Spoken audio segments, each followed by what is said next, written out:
most of us, or many of us anyway, in this room got our start with political activism in the campaigns and causes of Jesse Helms. In 1977, my first speech to a big unfamiliar audience was that sweltering summer when we had 700 students from around North Carolina at the Student Leaders for Jesse conference at Meredith College. And it was my honor, Tamara, to introduce the senator to those amassed high school and college kids from across the state. Others of you have worked in the senator's offices in Washington. We've worked in his campaigns in North Carolina, and we all share that abiding appreciation for what he taught us and his commitment to traditional family values, to the power of free enterprise and individual responsibility. It's amazing that 30 years ago, the senator, with great prescience, donated his papers to Wingate College, thereby setting forth the foundation of what later became the Helms Center. And as we all know, and we'll hear about later, the Helms Center is doing more in this country to preserve the spirit of free enterprise and capitalism and traditional values for the young people than any other organization in America, in my opinion. And there's really been nobody in this state who has supported that organization more, nor done more to try to bring the center-right coalition together as is happening in this event today than Art Pope. Art has been a champion of the conservative cause since he and I first met in Carter Wren's office in maybe 78 or 79, Art. I don't remember when, but I remember your father and you in Carter's office. And like his father before him, and I'm sure his son in days to come, Art has committed his resources, his passion, and his heart to the cause that we all champion in North Carolina.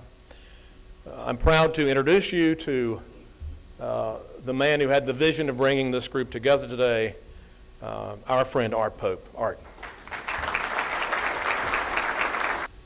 Jim, thank you for those very kind words. It is my honor on behalf of the John William Polk Foundation and the Jesse Helms Center to welcome you here tonight. I do need to correct Jim. This really is a reflection of the vision of my father, John W. Polk. And that's why we have the foundation named in his honor, the John William Polk Foundation. And Senator Jesse Helms was a very dear friend and mentor of my father. I first learned about politics and commentary listening to Jesse Helms on WRL TV. And I remember Senator Helms with Tom Ellis coming over to my father's house to discuss how to continue his legacy, how to preserve his papers. And that was the start of the conversation that led to the donation of papers 30 years ago to Wingate College, and then become the Jesse Helms Center. And it was my father's vision to start the John William Polk Foundation, and we do support traditional humanitarian, cultural, educational charity, which is so very important. But my father wanted to make sure that the next generation, future generations, had the same opportunity to enjoy the benefits of a free American society, free enterprise system, and he shared that vision with Jesse Helms. So that's why we were happy to be an early supporter of the Helms Center. Now, a lot of the Polk Foundation's giving in the area of public policy has been domestic.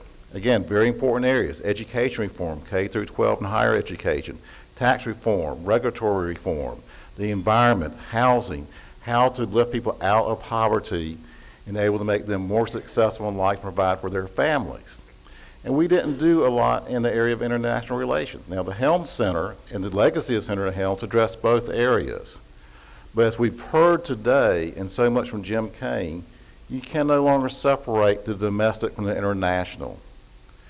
National security, protecting our families, is domestic security. We can't draw a line at the border anymore. And trade is at the forefront of the debate these days, through these years. And again, the creation of jobs, the creation of wealth, and enabling Americans to have a higher standard of living is very much dependent upon what our tax policies are in relationship to trade and whether or not it's going to continue to forward our prosperity through economic development and growth. And that's why we wanted those debates here today. And it is generally center-right, but that is where the issues are being decided and debated today. That's where it matters. So we've been very fortunate, I think, to have some great panels and great guest speakers. As you'll see later tonight, even better, wonderful speakers tonight. So again, on behalf of both the John William Polk Foundation and the Jesse Helms Center, with most of the credit going to John Dodd and the Helms Center staff for putting this on, welcome. Yesterday's News and Observer, for those of you who still read this, never to be confused as one that would exhibit fair and balanced reporting, had this front page article about our next speaker, and it said about him, as Sam Ervin was catapulted to fame because of Watergate, the same could happen to our next speaker. These are historical moments that define careers. Now, comparisons of the firings of Director Comey by President Trump with the Saturday Night Massacre of October 20th, 1973, which led to the Senator Ervin's Watergate hearings, are of course, and by design, inaccurate and outlandish. Nevertheless, they reflect the spotlight in which our next speaker has been thrust by this moment in history. And there are many of us who were with him back at Wake Forest in the mid-'70s who would never have believed that he would have, A, devoted such a distinguished career to public service, B, be in this national spotlight. Just as though we would have been amazed based on his track record at the Wake Forest football team that went 0 wins against ACC opponents, if he had proceeded with a career in the National Football League. But regardless, in his 22 years representing us in Washington and with his faithful and remarkable wife Brooke by his side, who's not here tonight, our guest is one of North Carolina's greatest treasures. And as we watch the nightly developments on Sunday on evening news and Sunday talk shows on CNN, Fox, ABC, and the rest of them, we can all say this without hesitation, that what he is undertaking now will be thorough, it will be fair, and he'll find the truth. But most of all, those of us in this room will say to ourselves, we thank God this man is from North Carolina. Please welcome our favorite son in the spotlight, Senator Richard Burr.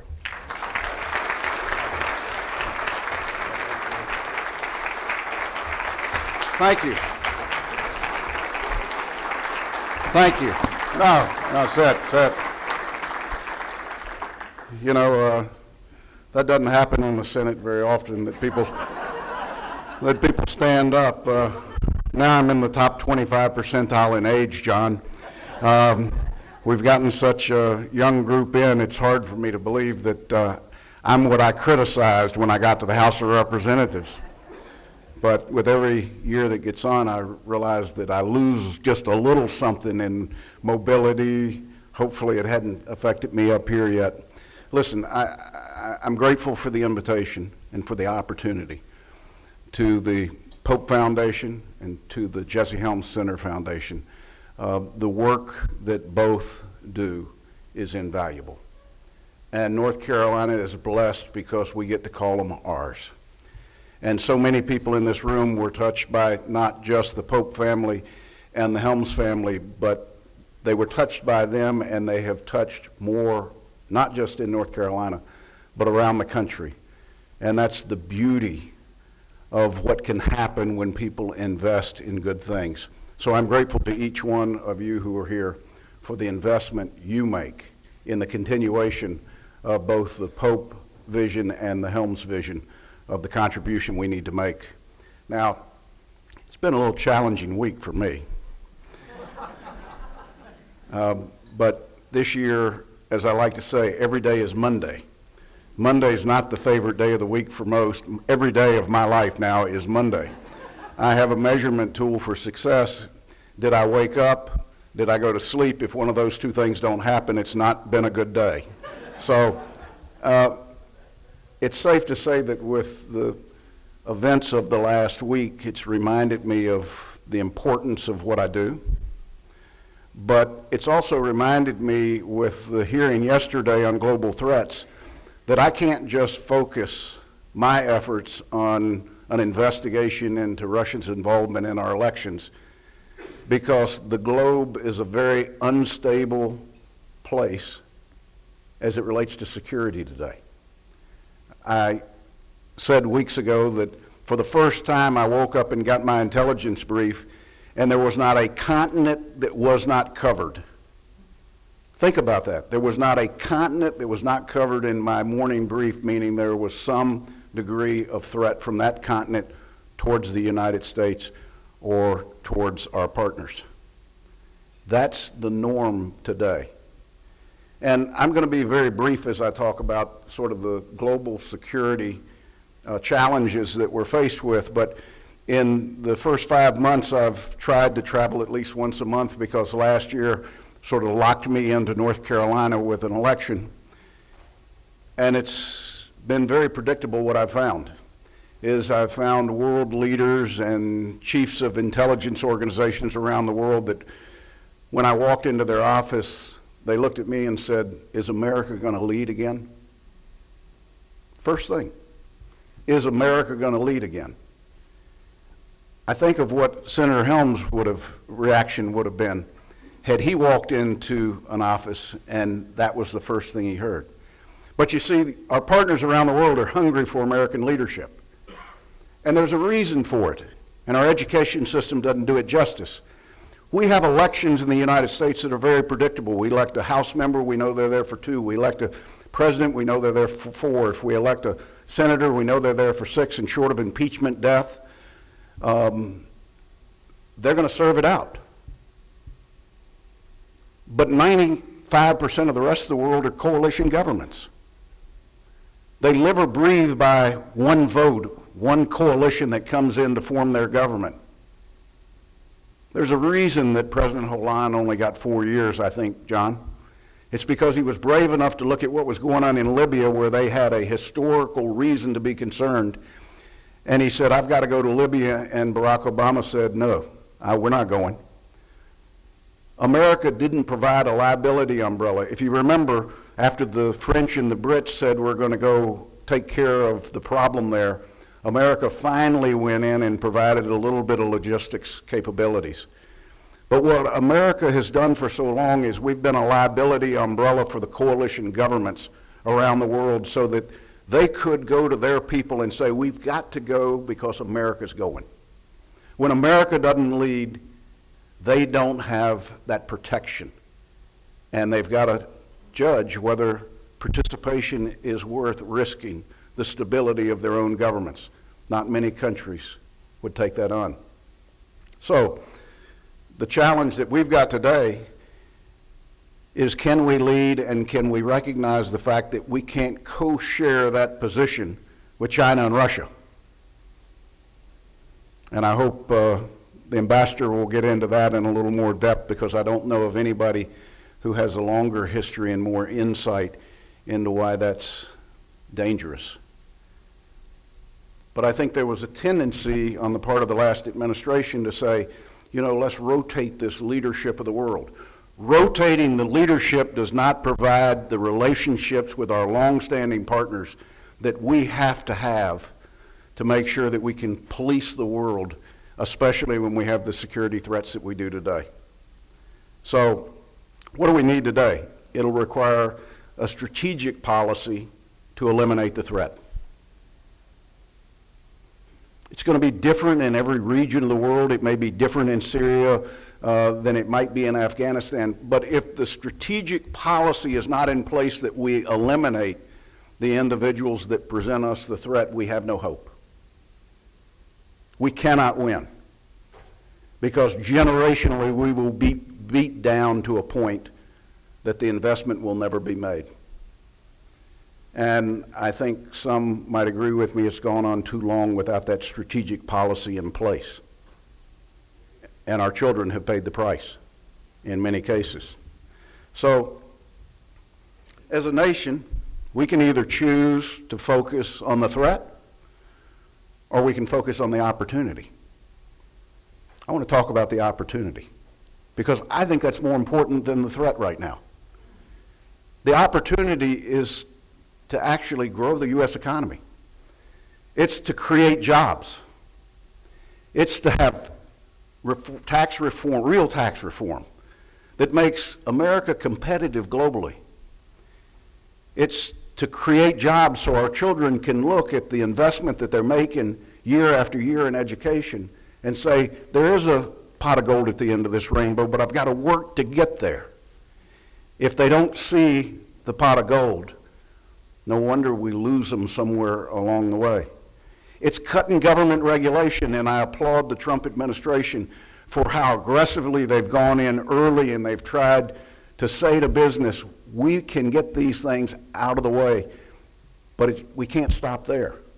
We've got to have aggressive tax reform that makes not just business look at the opportunity to manufacture and to locate in the United States and say this is the most competitive place in the world, but to have global capital look at the United States and say this is the place we need to bet.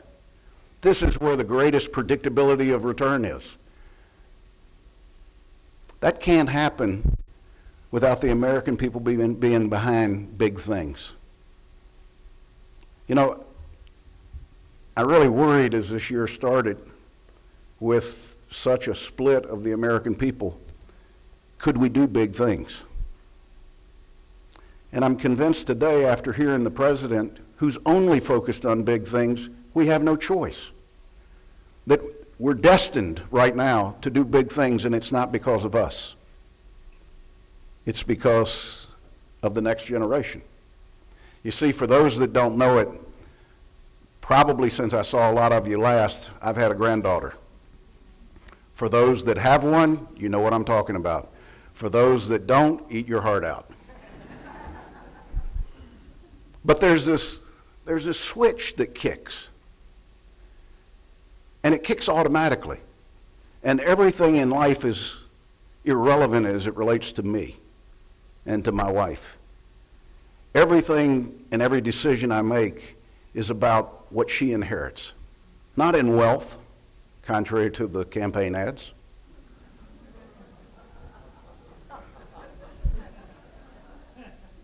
It's in opportunity. It's in what it means to be an American, to have a piece of stock in this country, but also to have the responsibility to do what you're doing. And that's making sure that we protect for the next generation and the next generation. I had the opportunity to participate in Manufacturers Day today. I was at Thomas Bus. What a great success story of 100+ years of making school buses in North Carolina. And they had 100 high school kids in to actually see firsthand that a skills-based job is a real reality.